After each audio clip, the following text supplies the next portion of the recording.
1절부터 8절까지 지난번에 공부했습니다. 큰 음녀는 큰 성 바벨론을 가리키는 또 다른 표현이에요. 그래서 우상 숭배를 조장하는 세상 권력의 중심 세력을 큰 음녀라고 합니다. 그리고 물에 앉았다는 것은 세상 모든 사람들에게 미치는 그 막대한 영향력, 끼치는 악한 영향력. 이번에 저기 그 JMS 정명석, 그러니까 유사복음들 방송했었죠. 저는 보진 않았지만 유튜브에 이렇게 스쳐 지나가더라고요. 그래서 대담하고 저기 하는 거 봤는데, 그게 바로 유사복음인데 적그리스도의 뭐라고 해야 되나, 쫄개들, 지금으로 말하면 사기꾼들. 그래서 정명석 씨는 70몇 세예요. 그런데 10,000명을, 내가 신이다 그러면서 10,000명을, 그것도 전략적으로 초등학교밖에 안 나왔는데 통일교회 교리를 갖다가 어떻게 했는가 하면은 그 포교를 하는데 명문대 앞에 가서 맨 처음에 연세대 여학생을 하나 포섭을 해가지고 그걸 통해서 이렇게 명문대생들만, 그런데 모든 권력이 거기 다 있었던 거예요. 검찰 권력, 국정원, 뭔가 법률가, 또 정치가, 그리고 또 경제계, 재계, 뭐 여러 가지, 교육계, 뭐 없는 데가 없었어요.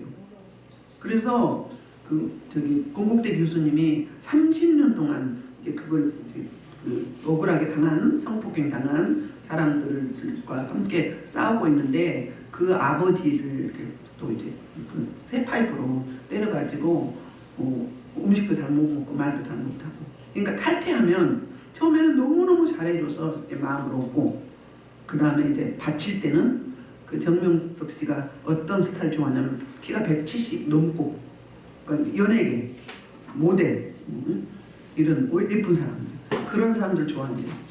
그래서 저 메시아가 10,000명을 그러니까 메시아께 바친 재물인 거죠.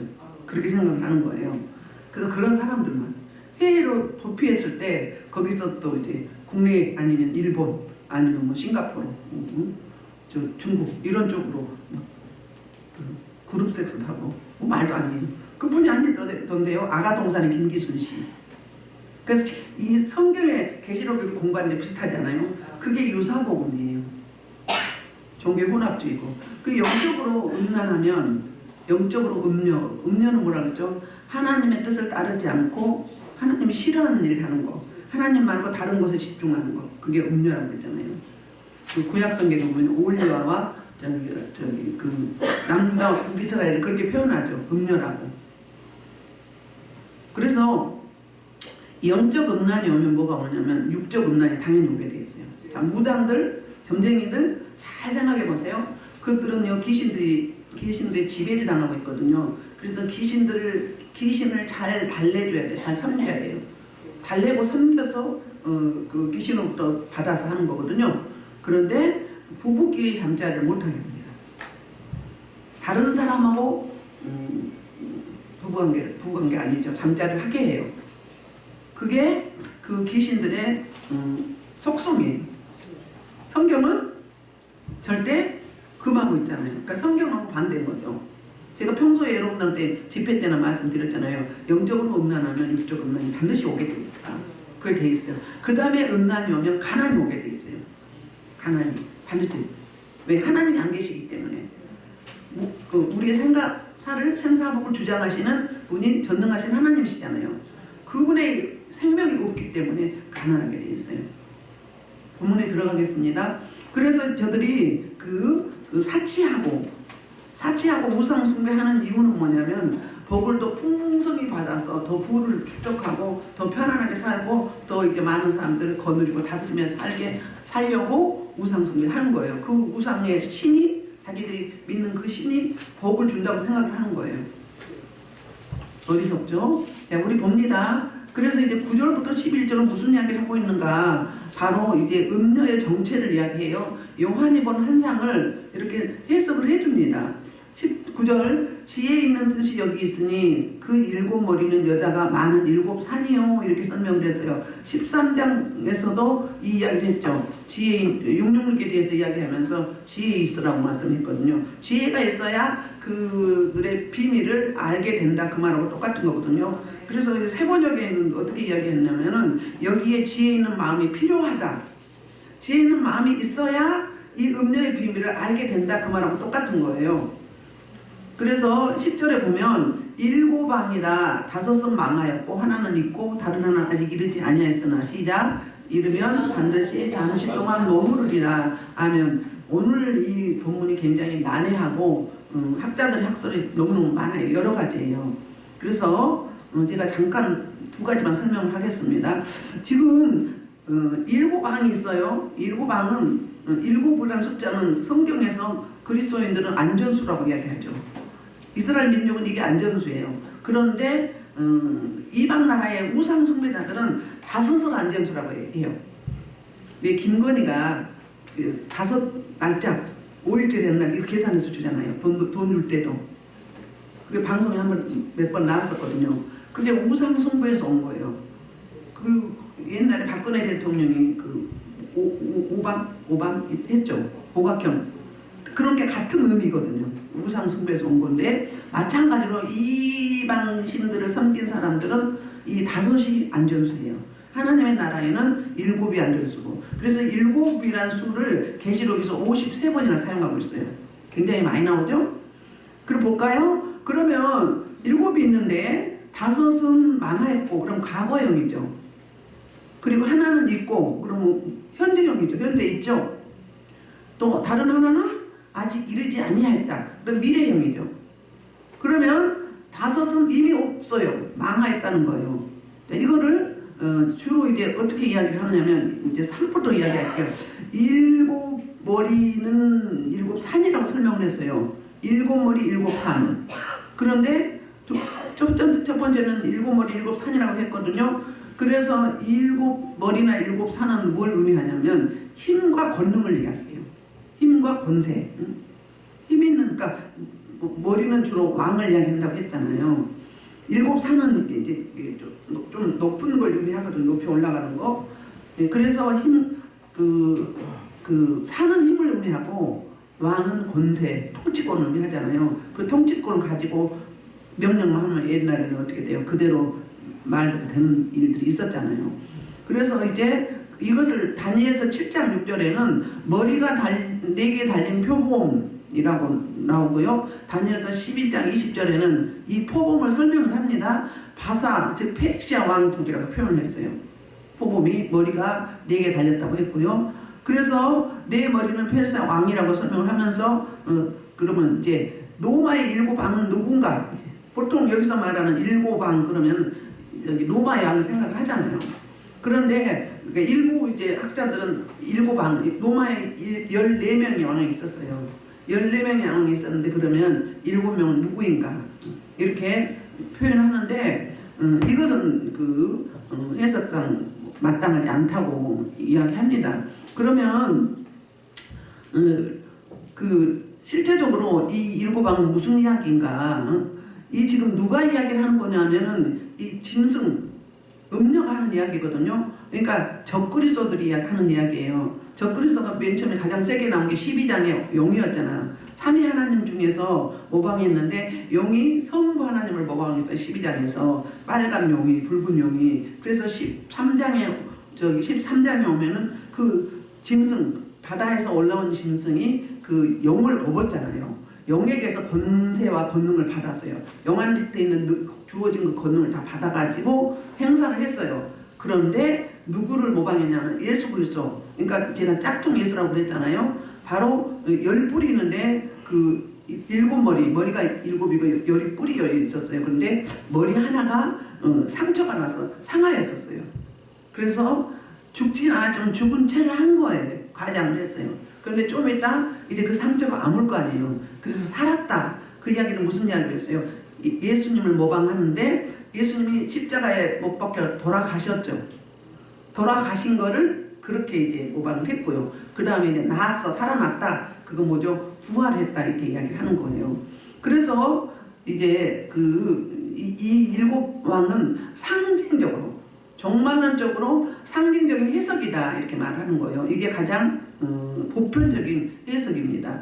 그래서 이제 상징적으로 하는 이야기인데 계시록 역시 묵시록은 대부분 상징적이잖아요. 상징이죠. 일곱을 많이 쓴다는 이야기는 그 상징을 이야기하는 거거든요. 그래서 이제 여기서 어떤 학자는 이렇게 이야기를 해요. 다섯은 망했다 그러면 어떤 사건을 이야기해요? 지금 역사적으로 실제적으로 있었던 사건 중에 기독교 역사 중에 다섯이 망했다 이야기는 어떤 사건이죠? 잘 생각해봐요. 예수님이 십자가에서 못 박혀 돌아가시면 망한 거죠. 망한 거죠. 예수님 십자가에서 못 박혀 돌아가시면 끝났다면 망한 거잖아요. 우리 구원이 없는 거예요. 우리를 위해서 돌아가시긴 했는데 부활이 없었다면 사단은 마귀 원수한테 져버린 거잖아요. 그러니까 망한 거죠. 그들은 자기네가 이겼다고 예수님 십자가에 못 박혀 돌아가셨을 때 축제를 벌이고 뭐 캐제를 불렀어요. 그런데 한참 기뻐서 쭉 들떠있는데 어떻게 됐어요? 3일 만에 부활을 했죠. 보세요. 그래서 다섯 이미 망했어요. 죽었어요. 그런데 하나는 있다 그 이야기는 그 바다에서 올라온 짐승이 죽었다가 살았다고 이제 상처가 나으니까 머리에 상처가 나으니까 살았다고 가장을 했었죠. 그래서 많은 사람들이 가장하는 그 사탄의 쫄개 그 바다에서 올라온 짐승을 굉장히 많이 따랐어요. 그리고 그 자기한테 있는 권능을 또 바다에서 올라온 짐승, 땅에서 올라온 짐승에게 13장에서 주잖아요. 그래서 예수님을 모방하는 게 이제 죽었다가 하나는 살아났다 그 말이에요. 그러면 다른 하나는 아직 이르지 아니하였다 그 이야기죠. 그 이야기는 이렇게 생각하면 돼요. 부활하신 건데 하나는 있다 그 이야기는 지금 다른 말로 이야기하면 아마겟돈 전쟁이 16장부터 이야기했죠. 아마겟돈 전쟁. 그 이야기가 지금 이제 27장이고 끝났고 나면 아마겟돈 전쟁이 그러니까 대접장이 끝날 무렵에 막바지에 아마겟돈 전쟁이 있거든요. 그래서 16장 16절에 여기서 보면 유브라데 강에서 전 남쪽에서 또 동방에서 또 모든 각 나라와 군대들이 몰려오잖아요. 전쟁을 치르려고 하나님을 대적하려고 다른 말로 이스라엘을 치려고 올라왔는데 하나님이 나중에 한꺼번에 모아서 자기네끼리 자중질환이 일어나서 죽이게 합니다. 그게 이제 또 이제 예표적으로 요 밑뒤에 가면 다시 나오거든요. 그래서 하나는 어땠다? 있다 그 이야기는 아마겟돈 전쟁을 이야기하고요. 그러면 잠시 동안 머무르리라 그 이야기는 무슨 이야기냐면 전쟁이 이 종말에 몇 개가 있어요? 2개가 있죠. 대표적으로 아마겟돈 전쟁으로 또 무슨 전쟁이 있다고 그랬어요? 제가 곡과 마곡 전쟁이 있다고 그랬죠. 그러니까 이제 천년왕국 이전에 들어가기 전에 이 진노의 대접장이 끝날 무렵에 아마겟돈 전쟁을 통해서 다 하나님의 심판을 해버립니다. 그러면 이 땅의 심판이 끝나는 거예요. 그런데 이 사단 마귀가 천년왕국 들어갈 때 무저갱의 문이 열렸잖아요. 열려서 이제 사탄 마귀를 다 집어넣었죠. 집어넣고 감금합니다. 그런데 성경에 보면은 잠시 천년 후에 풀려난다고 하죠. 그럼 풀려나서 있는 전쟁이 바로 곡과 마곡의 전쟁이에요. 그게 그러니까 하나는 있고 그 이야기는 지금 아마겟돈 전쟁 아직 시작만 했지 끝나지 않았죠. 그리고 아직 이르지 아니하였으나 반드시 머무른다 그 이야기는 무슨 이야기는 앞으로 곡과 마곡 전쟁이 있다. 그러니까 실제한 사건으로 본다면 그다음 보통 보편적인 상징적인 해석으로는 이제 왕은 왕인데 적그리스도 그러니까 세상 나라에 하나님의 나라를 방해하고 또 하나님의 교회를 박해하고 핍박하는 세상의 기득권자들을 이렇게 표현하기도 한다고 합니다. 그러니까 여러 가지 설이 있어요. 뭐가 맞는지는 모르겠지만 가장 이제 보편적인 게 제가 설명한 거예요. 그리고 이제 11절부터 14절은 사탄이 이제 교회를 마지막으로 박해하는 모습이 나타나거든요. 그래서 이제 그 10절 마무리 하반절에 보면 잠시 동안 머무리라고 했거든요. 그러면 잠시 동안 머무려 그 이야기는 길다는 이야기요, 짧다는 이야기요. 하나님이 허용한 시간, 그 시간 동안에 잠시 이 땅에 존재한다 그 말이에요. 잠정적이고 허용적으로 권세를 하나님이 주셔서 그들에게 이제 하나님의 백성부가 교회를 박해할 수 있는 그런 기회를 줬다. 그 이야기를 12절에도 가면 나오거든요. 12절 한동안 권세를 받으리라 이렇게 나오거든요. 같은 이야기예요. 그리고 이제 11절에 보면 전에 있다가 지금 없어진 짐승은 8째 왕이니 그랬어요. 잘 보세요. 우리 안식일날, 구약의 안식일날이 며칠째예요? 7일째예요. 그러면 예수님이 언제 돌아가셨죠? 돌아가시고 부활한 날이 언제죠? 부활한 날이 제가 한번 이야기한 적이 있죠. 8째 날 부활한 거잖아요. 안식일 다음 날이니까 안식일 지나고 첫째 날이라고 하니까 8째 날이죠. 8째 날을 제가 뭐라고 했죠? 새로운 시작이라고 했죠. 새로운 시작. 예수님이 부활하셔서 인류에 새로운 뭐가 생긴 거예요. 역사가 생긴 거예요. 하나님의 백성들이 그때부터 뭔 일이 있었어요? 구약에는 안식일을 지켰는데 7일째 되는 날 하나님이 창조할 때 안식일날 쉬었잖아요. 그래서 안식일을 지켰는데 예수님이 재림하시고 나서는 8째 날 그날을 뭘로 지죠? 주님의 날로, 주님이 부활한 날을 그렇게 지킵니다. 그런데 역사적인 사건으로 보면은 홍해를 가를 때도 어떤 날이었어요? 주일이었어요. 예수님 부활한 날이 주일이었고 요단을 가를 때도 주일이었고 역사적으로 큰 갈목할 만한 사건이 바로 대부분 주일날 일어났어요. 예수님이 부활할 때도 그랬다고 이렇게 말씀하고 있어요. 그렇습니다. 그러면 뭐 어떻게 해요? 8째 다음에 7째 다음에 8째 왕이죠. 그게 부활하신 예수 그리스도. 예수 그리스도를 말한 게 아니라 이 음녀와 이 짐승이 그러니까 저 적그리스도들이 어떻게 이야기하는 거예요? 자기네가 바로 메시아다 그 말인 거예요. 예수님처럼 모방하는 거예요. 따라서 하는 거거든요.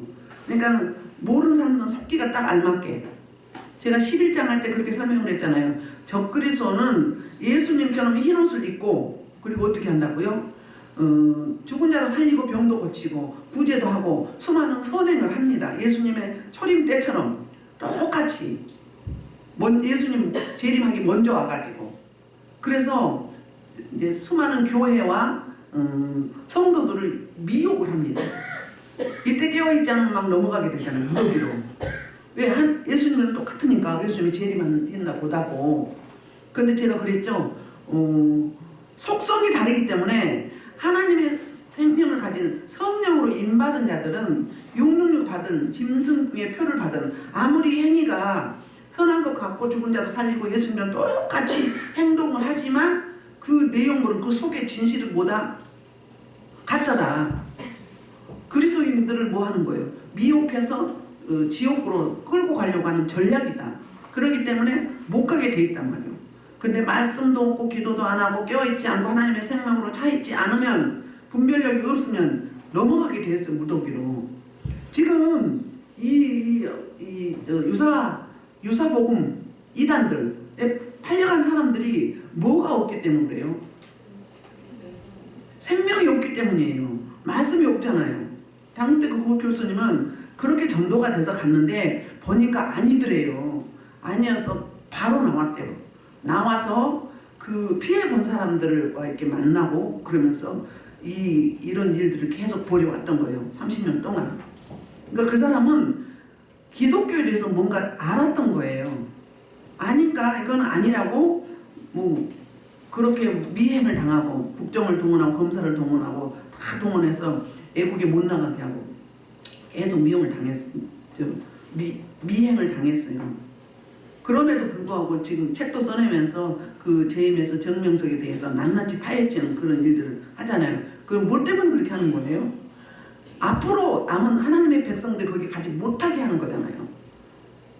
그러니까 그것이 굉장한 사역인 거죠. 목숨을 걸고. 우리 탕명한 우리 목사님 그분도 그렇게 가셨잖아요. 이단한테. 마찬가지예요. 그러니까 순교한 거죠. 마찬가지로 8째 왕이 누구다? 예수님처럼 모방을 하지만 이것은 누구다? 바로 적그리스도다 이 말이에요. 적그리스도예요. 내가 예수다, 내가 메시아다, 내가 재림주다 이렇게 말한단 말이에요. 지금 저 사기꾼들 다 그러잖아요. 자기가 어린 양이다, 자기가 메시아다, 내가 신이다 그러잖아요. 그러니까 너희는 어떻게 하라? 그 영적으로 바친다고 생각을 해요. 성을 영적으로 바쳐서 그리고 인터넷도 못 보게 했대요. 그러니까 미스미디어 전혀 못 하게 했대요. 미스미들 하면은 그 말은 틀린 말은 아니에요. 영적으로 오염된다. 영이 천맞기 때문에 절대 보면 안 된다. 10년 동안 살고 나왔잖아요.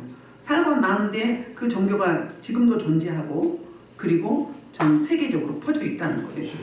그러니까는 제자를 제대로 삼아놓은 거죠. 그래서 2단은 2단으로 가고 2단은 2단으로 가고 그 영이 있기 때문에 미혹의 영이기 때문에 미혹의 영을 끊어야 돼요. 우리 다단계 하는 분은 계속 다단계만 하죠. 이게 무슨 영이에요? 탐욕의 영이에요. 사기 당하는 사람과 사기 치는 사람은 똑같은 거예요. 그 영이 있기 때문인 거예요. 그리고 음란한 사람들이 그래요. 같이 영이 있기 때문에 성폭행한 사람과 성폭행 당한 사람이 똑같아요. 왜 그런 줄 알아요? 수많은 사람 중에 그 사람이 땡긴 거예요. 왜 땡겼어요? 속성이 같잖아요. 같기 때문에 땡기는 거예요. 여러분 결혼할 때 그냥 만나지는 게 아니에요. 시갓집과 우리 본가와 처갓집과 나의 본가가 영적 흐름이 똑같은 사람끼리 만나는 거예요. 왜? 그 땡김이 있어. 편해요. 속성이 비슷하니까 내용들이 비슷하기 때문에 땡김이 있어요. 그래서 늘 만나는 사람처럼 아니면 형제처럼 자매처럼 이렇게 편한 거예요. 그래서 결혼한 거예요. 땡김이 있어요. 자석이 뭘 땡겨요? 쇠를 땡기죠. 그렇게 결혼한 거예요. 그러니까 당신은 뭐 잘못돼서 당신 집안은 아니야. 아니요, 똑같은 거예요. 네 것이 내 것이고 내 것이 내 것이다. 당신 집안 거 내 것이고 내 집안 게 내 것이다. 이렇게 생각하면 돼요. 그렇게 만나게 돼 있어요. 그래서 상대방 탓할 게 아니에요. 같이 힘을 합해서 뭐 하면 돼요? 거부하면 돼요. 끌어내면 돼요. 동일시 얘기하고 이 운동을 해야 돼요. 그러면 둘이 하면 빠르죠. 빨라요. 혼자 해도 되지요. 그러나 박해만 안 당하고 끝까지 가기만 가봐요. 그러면 그런 일들이 있어요. 벌써 어떤 집사님 아침에 또 간증하는데 무릎이 이렇게 잘 굽어지지 않았는데 부드럽게 된다고 이야기해요. 그 뭐예요? 그만큼 생명이 있기 때문에 빠른 거예요. 사모하면 더 빨라요. 그래서 내가 모든 예배를 다 드리라고 했어요. 새벽 예배는 빼고. 왜? 집회 때가 더 훨씬 주일날보다 뜨겁고 불이 강하거든요. 왜 그래요? 집회 때는 그런 분들이 모이잖아요. 갈급한 분들이 모여요. 저도 주일날은 조심스럽게 설교를 해요. 집회 때는 성령의 보증들은 막 해요. 그렇기 때문에 어마어마하게 강해요. 역사가 더 강력하게 나타나요. 그래서 주일날 예배 있다가 집회 때 설교 듣는 분이 집회 때 설교가 훨씬 좋네요. 왜요? 주일날은 성도들이 여러 부류가 계시잖아요. 그래서 집회 때는 어때요? 갈급한 분들이 오셔요. 갈급한 분들이 오시기 때문에 그냥 주어진 대로 되거든요. 훨씬. 그런 원리가 있게 돼요. 그래서 저와 여러분들이 사모하는 자에게 소원을 만족케 한다고 했어요. 주린 영혼을 정무수로 풍성히 채워주신다고 그랬어요. 하나님이 하실 일과 우리가 할 일이 있어요. 믿음은 선물로 그냥 주셨어요. 은사도 거저 주셨어요. 그러나 우리는 주셨으니까 그냥 탱자탱자 한 게 아니에요. 활성화를 시켜야 그게 깊어지고 넓어지고 다음 단계 가고 다음 단계 가고 다음 단계 가게 되는 거예요. 그런데 제자의 그럼 신앙이다? 그러면 게으른 신앙이에요. 직무유기한 거예요. 하나님께서 특허를 주셨는데 그 특허를 사용하지 않는 거고 묻어버린 거예요. 한 달 한 달 받은 자가 땅속에다 묻어버렸죠. 그거하고 똑같은 거예요. 나를 단련하고 경건 생활을 하지 않으면 거룩 생활을 하지 않으면 제자리 그런 신앙 될 수밖에 없어서 이렇게 미혹돼서 가는 거예요. 그 뭐 아가동산의 김기순이는 여자잖아요. 그 여자는 또 괜찮은 남자들만 골라가지고 하루 저녁에도 수십 명씩 돌아가면서 그러더라고요. 이거 말이야. 세상이 미쳐 돌아가는 게 이런 이야기예요. 그런 이야기예요. 제가 지난 시간에 세상이 미쳐 돌아간다고 했잖아요. 그 재산을 빨리 부모로부터 받기 위해서 부모를 살해하거나 형제들끼리 서로 살인극이 벌어지거나 원수를 맺거나 이런 게 다 뭐예요? 이게 미쳐 돌아가는 세상이에요. 이런 세상에 우리 후손들이 복음으로 생명으로 잘 단련되고 훈련되지 않으면 어떻게 되겠어요? 가면 갈수록 세상은 악해지고 있어요. 그렇기 때문에 이 하나님의 생명을 가지고 이 다음 세대를 세워간다면 다음 세대가 전망이 있죠. 그렇지 않다면 다음 세대는 정말 어려운 거예요. 보장이 안 돼 있는 거죠. 그래서 우리 믿음의 사람들이 학교, 학생들, 미션스쿨, 기독교 동아리, 캠퍼스 이 복음이 증거되게 해달라고 다음 세대 놓고 청년들 놓고 전심으로 기도해야 돼요.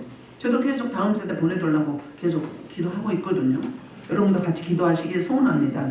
그래서 잠시 동안 머무르지만 반드시 승리는 누가 한다? 우리 어린 양 예수께서 하시기 때문에 우리도 승리할 수밖에 없다 이 말하고 있습니다. 그래서 이제 11절 전에 있다가 지금은 없어진 짐승은 8째 양이라고 했어요. 그런데 7 중에 속해 있다 그 말이에요.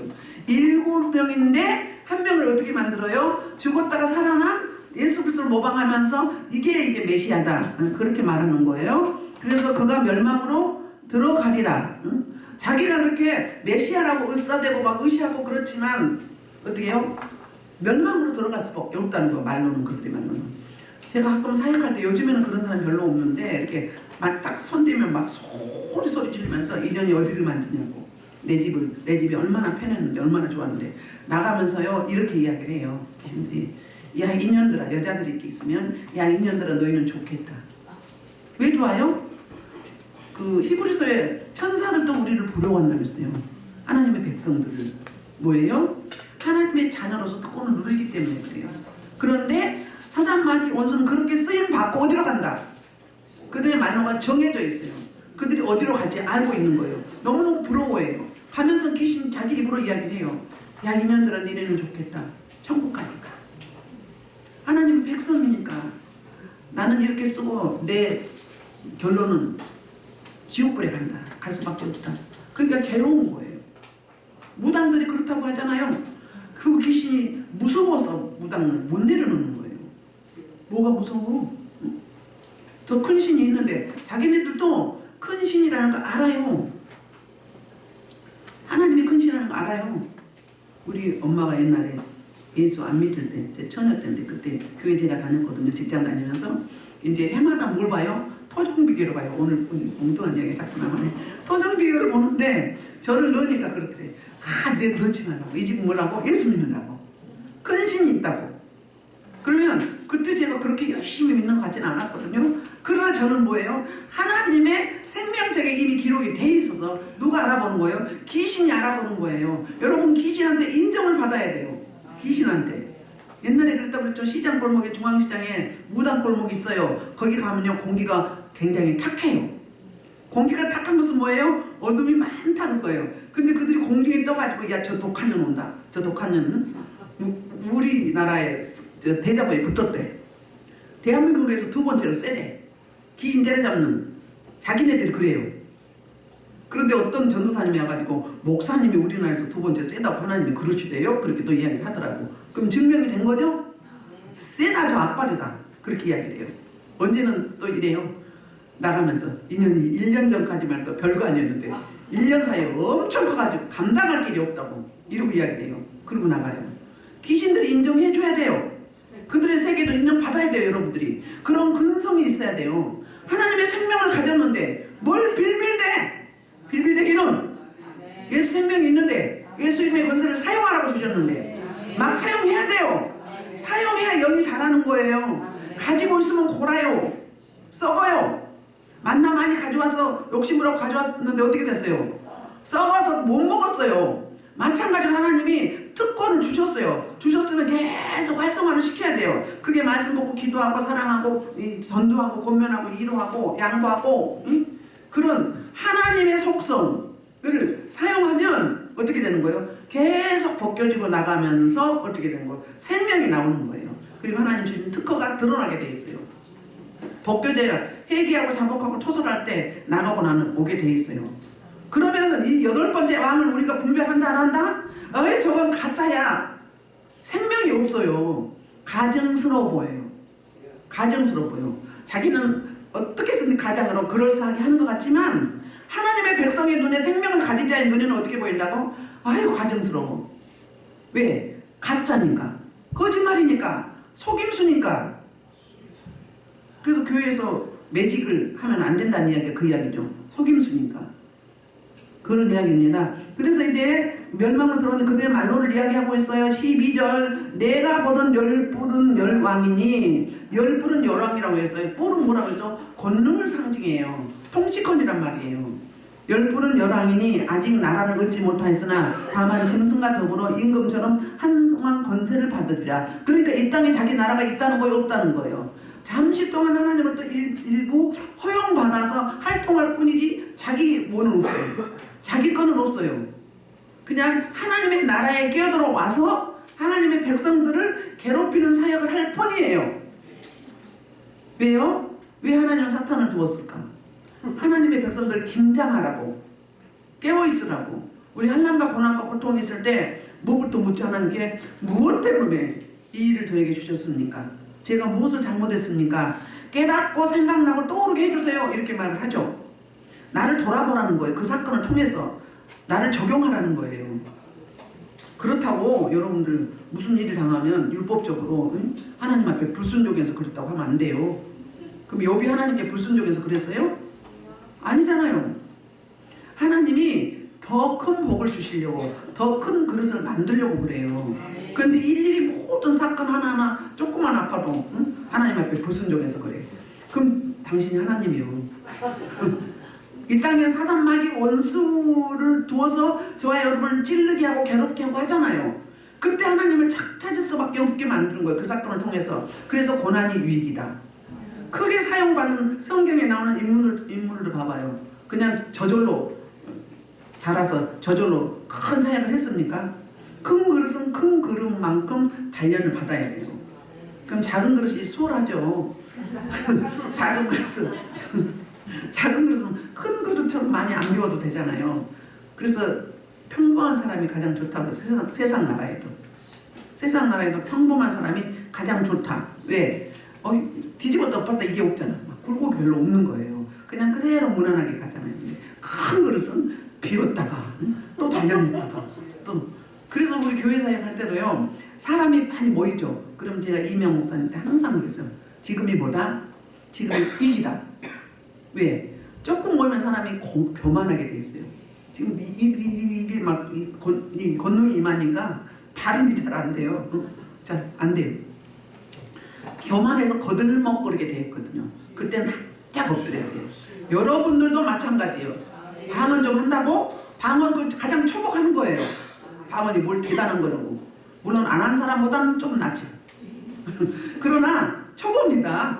그 뭐 대단하다고 고개 뻣뻣이 하지 말아요. 그러면 귀신의 종이 되는 거예요. 한상 본다고? 꿈꿔서 맞았다고? 그 초보예요, 초보. 빨리 어디로 가야 돼요? 이 밑으로 내려가야 돼. 마음으로 내려가야 돼요. 다음 단계로 가야 되는 거예요. 방언한 사람들 사도 바울이 뭐라고 했어요? 통변하기를 기도하라고 했어요. 통역하기를 기도하라고 그랬어요. 다음 단계를 가란 말이에요. 그런데 뭐 대단하다고 거들먹거리지 말아요. 그때 어둠이 잡는 거예요. 아이고 참말로 번데기 앞에서 주름 닫는 거 보면 만약에 진짜로 막 예언인하고 통변인하고 막 병을 고치고 막 죽은 자를 살리고 그럼 어떻게 되겠어요? 그럼 어떻게 될까요? 기고만장해가지고 무당되죠. 전쟁이 되죠. 그렇게 돼버리는 거예요. 어둠에 잡혀버리면. 그러면 안 사용하는 것만 못하는 거예요. 축복을 어디로 바꿔버리는 거예요? 저주로 바꿔버리는 거예요. 정신들 차려야 돼요. 가끔 그런 소리 들리거든요. 그럼 무슨 이야기하면 저한테 하세요. 다른 사람한테 하지 말고 저한테 하세요. 저는 시기 질투 안 하기 때문에. 그리고 제가 점검해 드릴게요. 자 보세요. 14절. 그래서 그들이 어린 양과 더불어 뭐예요? 시작. 싸우려니와 어린 양은 만주의 주시요 만왕의 왕이심으로 그들을 이기실 터요. 또 그와 함께 있는 자들을 곧 부르심을 받고 택하심을 받은 진실한 자들도 이기리로다. 그들이 이렇게 메시아로 가장을 해서 성자 예수로 가장을 해가지고 사람들을 미혹하고 그러더니 이제는 하나님까지 대적하게 되는 거예요. 죽으려면 뭔 짓을 못해. 무식이 용감이라고 그랬죠. 하나님이 누군 줄 알고 흉내내다가 대적을 해요. 그런데 그분이 어떤 분이시라고 이야기하죠? 만주의 주시오. 모든 주인의 주시오. 모든 사람의 주인이요. 하나님 백성들 주인을 말하죠. 만왕의 왕이요. 왕 중에 진짜 왕이시다. 세상 나라의 왕이 아니다. 세상 나라의 왕을 다스리는 진짜 왕이다. 그 말을 하고 있거든요. 이 말을 이런 이야기를 어디서도 이야기하느냐면은 19장 16절 한번 볼까요? 19장 16절에 다시 이렇게 반복을 해요. 그리고 디모데전서 16장 15절에도 보세요. 디모데 16장 15절 하나님께서 만왕의 왕이시오 만주의 주시다. 바꿔서만 순서만 바꾼 거예요. 만왕의 왕을 먼저 한 거. 그러니까 이 땅의 모든 왕들보다 진짜 왕, 그 가짜고 진짜 왕은 누구다? 진짜 왕은 하나님 아버지시다. 예수 그리스도시다. 그 말하고 있어요. 이 땅의 주인 삼아야 될 분은 이분 한 분이다. 자 볼까요? 디모데서 말고 19장 16절 그냥 넘어가요. 이거 그렇게 만왕의 왕이요 만주의 주시라고 신약에도 구약에도 19장 16절에도 이렇게 표현이 나옵니다. 자 넘어갑시다. 19장 16절 자 그대로 놔둬요. 19장 19절 시작 다시 그래서 그런데 어린 양 예수는 이긴 게 승리한 게 아니라 어떻게 해요? 그와 함께 하는 자들 곧 부르심을 받고 택하심을 받은 신실한 자들도 이기리로다. 그러면 믿음을 지키는 인내의 믿음을 지키는 하나님의 백성들 예수보다 함께 하는 분들 그게 누구죠? 성도들이죠. 성도들인데 이렇게 표현해요. 그와 함께 있는 자들 곧 부르심을 받고 택하심을 받은 진실한 자들도 이긴다. 예수 승리는 내 승리. 그렇죠? 예수님이 이기셨기 때문에 우리는 다 이기게 돼 있어요. 그러니까 믿음을 발동해야 되는데 예수 이름의 권세를 마음껏 사용하셔야 돼요. 선포 기도를 많이 하세요. 선포 기도. 하나님 주시옵소서 주옵소서 주옵소서 이거는 이제 제사장의 기도예요. 제사장은 성도들의 기도를 구약에는 어떻게 했어요? 받아서 하나님께 올려드려죠. 중보자 역할을 했죠. 그런데 신약에 와서는 진정한 중보자는 누구예요? 예수 그리스도. 그래서 히브리서에 진정한 중보자라고 이야기 좀 하죠. 보좌 앞에 앉으셔서 저와 여러분이 작정 기도를 예배를 드리거나 금식을 하거나 특별히 마음을 정해서 기도할 때 진짜로 예수님이 보고 기도해요. 어디서? 여기서. 교회에서 기도하면. 그럼 제가 예를 들면 기도하면 여기서 또 같이 하죠. 내가 멈추면 또 멈춰. 그런데 예수님의 음성은 어떡하고? 너무 편안한 바리톤 저음이에요. 그분은 사랑이시기 때문에 너무너무 이 땅에서 그렇게 감미롭고 아름다운 목소리가 없어요. 그런데 하면은 계속 하셔. 뭐예요? 저와 여러분의 기도를 예수 이름으로 우리가 가죠? 올려드리죠? 그래서 영원한 대제사장 새 언약의 대제사장 히브리서 그렇게 이야기하죠. 저와 여러분의 기도를 받아서 성부 하나님께 올려드립니다.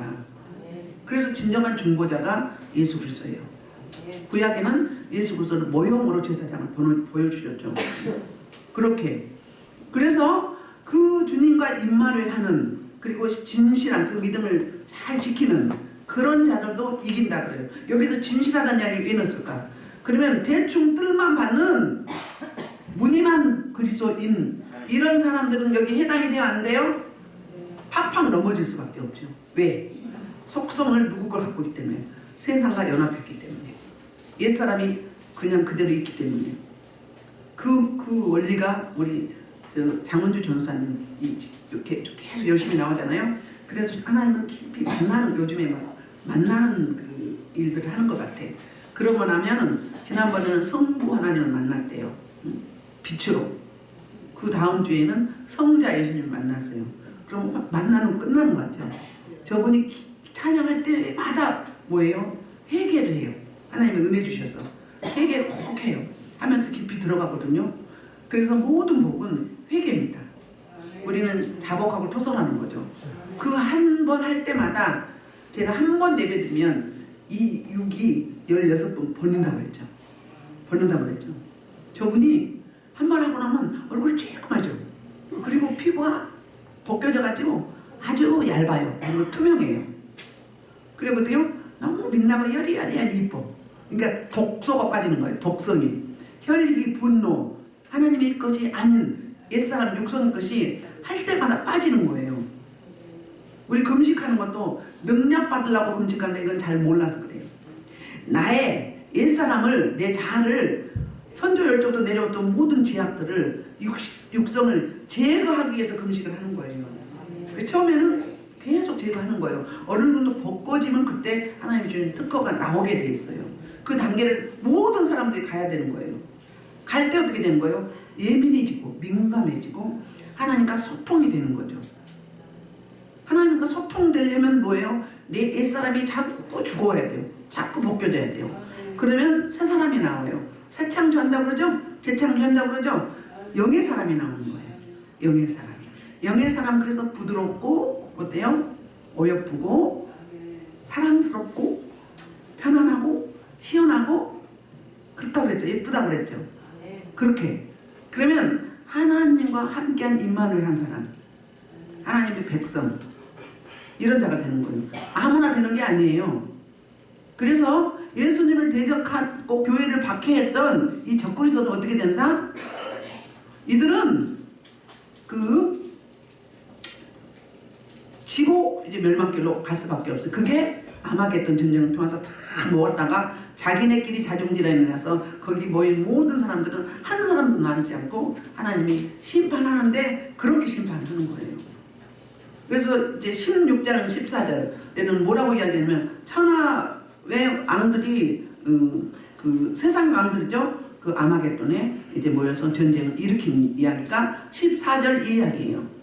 19장 19절에도 보세요. 땅의 임금들과 내가 보면 그 땅의 그 짐승과 땅의 임금들과 그들의 군대들이 모여 그 말탄 자와 그의 군대와 더불어 전쟁을 일으키다가 이렇게 나와요. 그게 바로 아마겟돈 전쟁이에요. 이 전쟁과 똑같은 거. 14절에 한 전쟁하고 똑같은 거예요. 그래서 이제 15절을 또 천사가 내게 말하되 내가 본 바 음녀가 앉은 물은 백성과 무리와 열국과 방언들이냐. 이게 17장 1절을 설명했었죠. 물이 뭐라고요?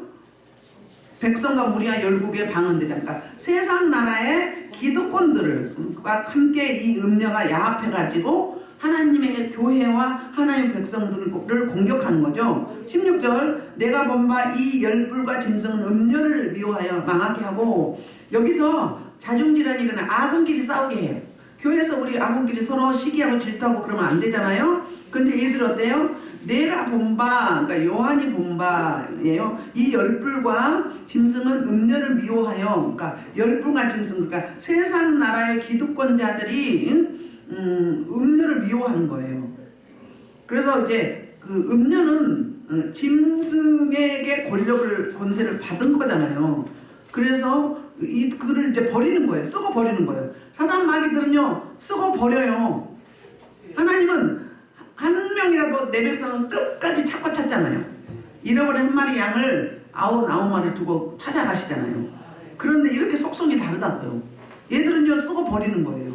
어떤 분이 일본 군국주의를 말하면서 그렇게 이야기하더라고요. 그 사람들은 자기 이익만 챙긴대요. 자기가 이익이 안 되면 그냥 버린대요. 그리고 또 이익이 되는 곳으로 간대요. 이거는 사탄 마귀의 속성이에요. 그래서 서로 망하게 하고, 첫 번째 미워하여 망하게 하고, 두 번째 벌거벗게 하고, 세 번째 그의 살을 먹고 아주 불로 사른다. 이렇게.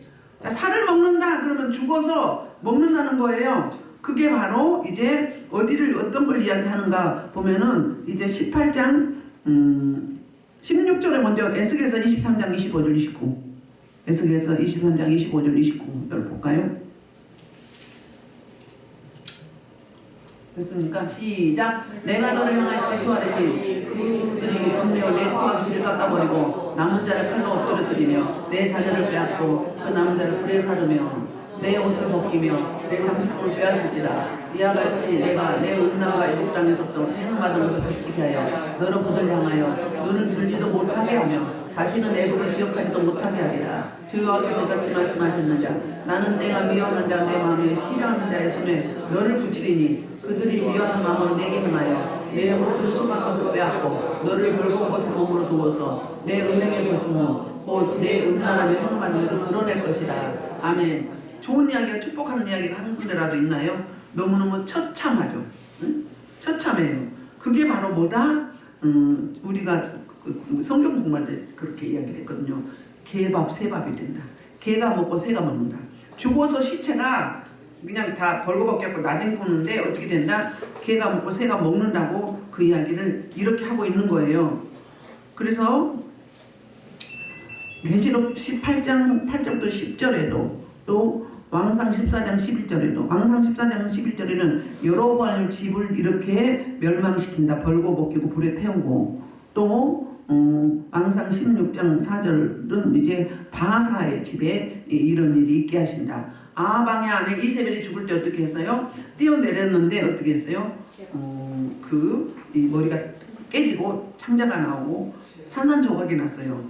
그런데 지나가던 개들이 막 핥아먹고 이제 남은 거는 새가 쪼아먹었어요. 그래서 시체를 다 챙기지 못하는 거예요. 이거 예언을 했었죠?